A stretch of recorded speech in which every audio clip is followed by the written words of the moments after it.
Y estamos a la espera de conocer detalles desde Ginebra, tanto en lo que respecta a Rusia, Ucrania y Estados Unidos como mediador, como a lo que respecta a Irán y Estados Unidos. Por cierto, desde la agencia Axios acabamos de saber que aunque la sesión de esta tarde todavía continúa, al parecer durante la mañana los enviados estadounidenses Witkoff y Kushner se mostraron decepcionados por lo que escucharon por parte de la delegación iraní en estas negociaciones en las que han tenido lugar a lo largo de la mañana.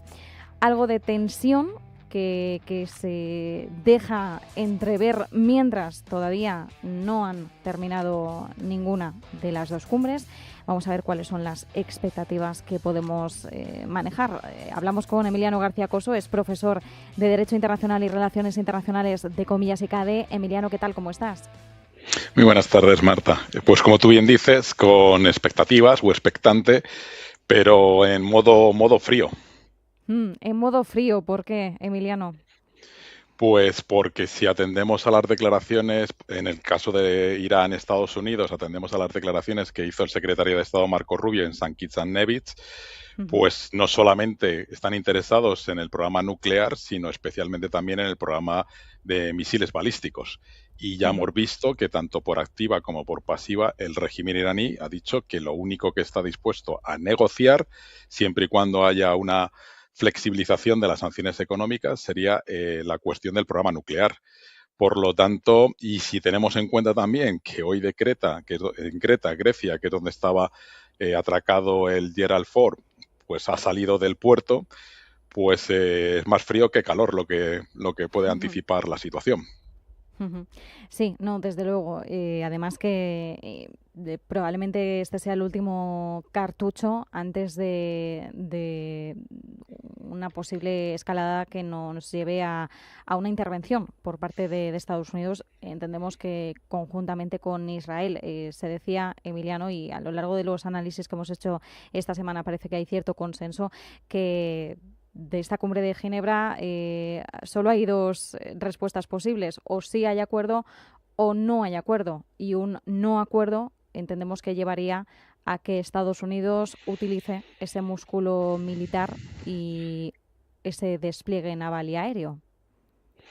Yo no tengo tan claro que vaya a tomar la decisión final de atacar o entrar en un conflicto con Irán, porque incluso dentro de la propia Casa Blanca, dentro del Consejo de Seguridad Nacional e incluso dentro también del jefe del Estado Mayor, hay cierta reticencia a los posibles escenarios que se desarrollarían en un eventual conflicto. No saben si bombardear selectivamente instalaciones militares, si tratar de bombardear y tratar de afectar a la cúpula militar y también política y especialmente la clerical.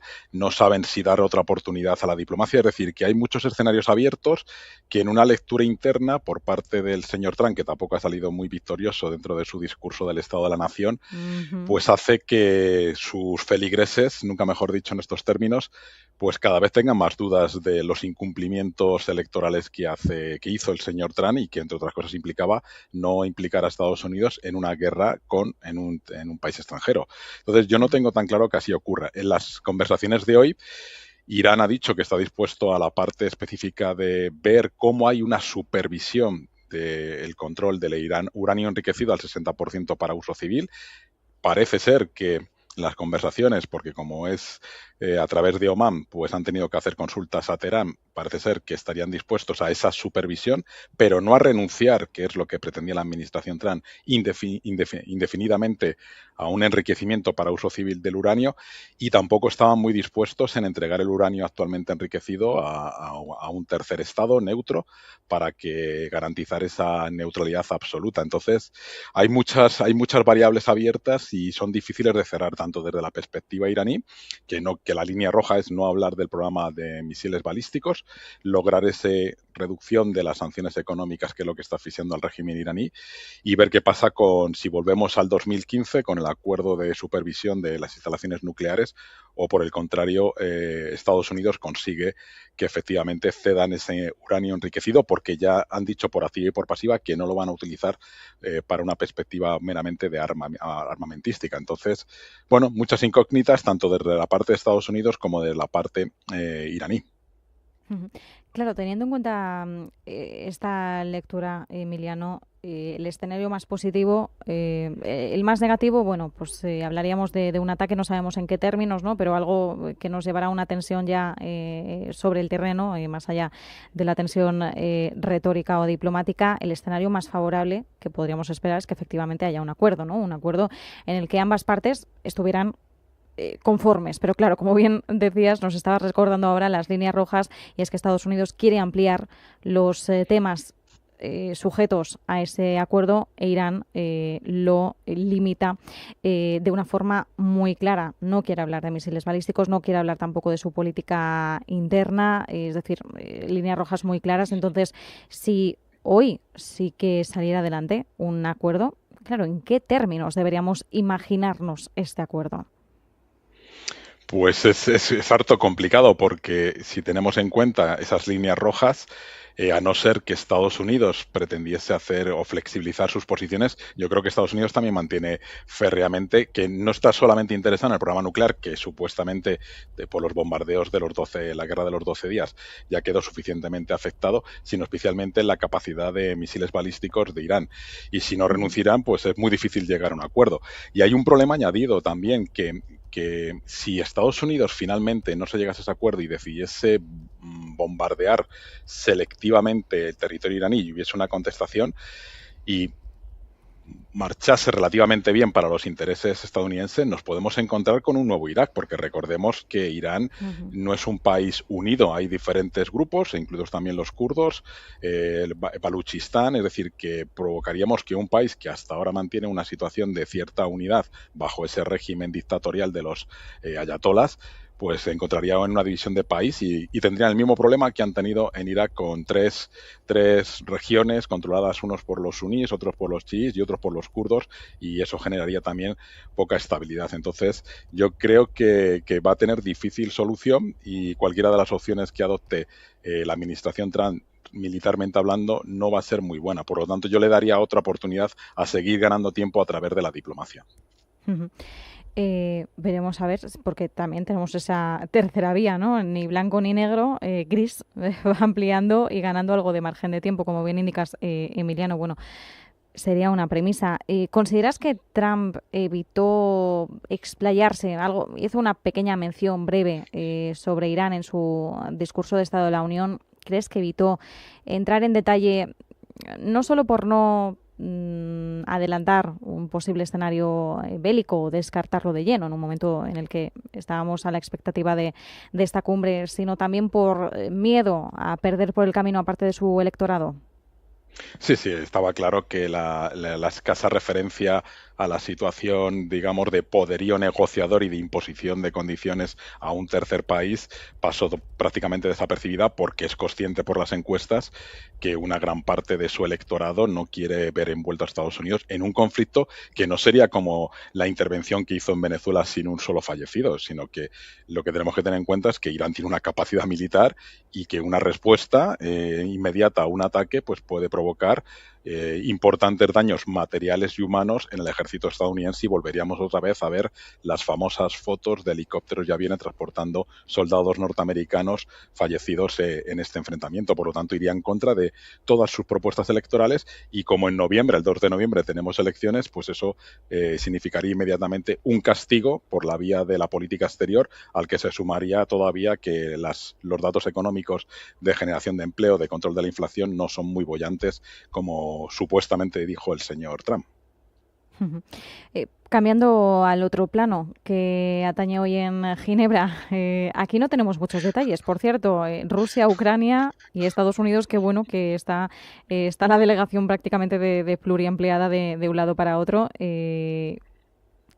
¿Cuáles son las expectativas? Porque claro, aquí quizás no son unas conversaciones tan definitivas o definitorias, sino que más bien, bueno, se embarcan dentro de esta nueva etapa, era diplomática, ahora que ya se han cumplido los 4 años de guerra y ya estamos pues avanzando, ¿no?, hacia el 5.º año. ¿Aquí qué expectativas podemos barajar? Pues casi igual de frías que en el Ártico, porque de nuevo estamos en otro proceso donde las posiciones están totalmente enrocadas, con una prácticamente poca flexibilidad en las líneas rojas, especialmente en el caso ruso, que sigue con sus capitulaciones y por lo tanto pues la delegación ucraniana no va a plegarse al reconocimiento de una rendición en los términos rusos. Entonces, sí, bueno, creo que se está ganando tiempo. Zelensky tiene adicionalmente las tensiones que se ha generado últimamente como consecuencia de los vetos de Hungría y Eslovaquia a la entrega de los famosos 90.000 millones por parte de la Unión Europea, pero al menos ha logrado la promesa o el compromiso real y efectivo de su entrada dentro de la Unión Europea como una especie de esperanza al futuro de Ucrania como Estado soberano e independiente y no controlado totalmente por Rusia. Entonces creo que Rusia sigue ganando el tiempo y tratando de desgastar al máximo el frente, y ahora ya que empieza a mejorar las condiciones climatológicas, pues veremos más movimiento. Recordemos que en el último año Rusia solamente ha ganado el 1% militarmente del territorio de la zona del Donbass. Es decir, que en relación a las causas, a los fallecidos, es absolutamente una mala ecuación. Claro, si no hubiera avances sustanciales de aquí a que llegue la primavera, ahora que citabas el clima, lo que podemos esperar, por tanto, es más guerra sobre el terreno de cara a los meses de buen tiempo. Sí, sí, yo creo que vamos a seguir durante el 2026 y ya veremos si sobre el 2027 en una situación de conflicto, porque las posiciones prácticamente nos han movido, no solamente por la cuestión climatológica, sino porque la zona que tiene todavía controlada Ucrania en el Donbass, pues son ciudades fortificadas, que por eso Zelensky es muy reacio a hacer una cesión o una concesión de esas ciudades que ha logrado fortificar y que son las que han contenido el avance ruso, digamos, en determinadas localidades en la zona del Donbass. Porque el uso de la central nuclear de Zaporilla, yo creo que eso se puede llegar a un acuerdo con la intervención de Estados Unidos, y Crimea yo creo que ya todo el mundo, incluidos los propios ucranianos, lo darían totalmente por perdido. Por lo tanto, la cuestión clave es esa entrega de ese 20% y las famosas garantías de seguridad que todavía no están delimitadas ni concedidas por Estados Unidos y que los europeos necesitamos de momento o hasta ahora esa cobertura de inteligencia de Estados Unidos. Entonces, aquí tendríamos quizás una resolución opuesta al caso de Irán y Estados Unidos. Si una vía diplomática que se extiende en el caso de Estados Unidos e Irán sería deseable por ganar algo más de tiempo, entendemos que en el caso de Rusia y Ucrania lo deseable es lo contrario, no estar ganando tanto tiempo.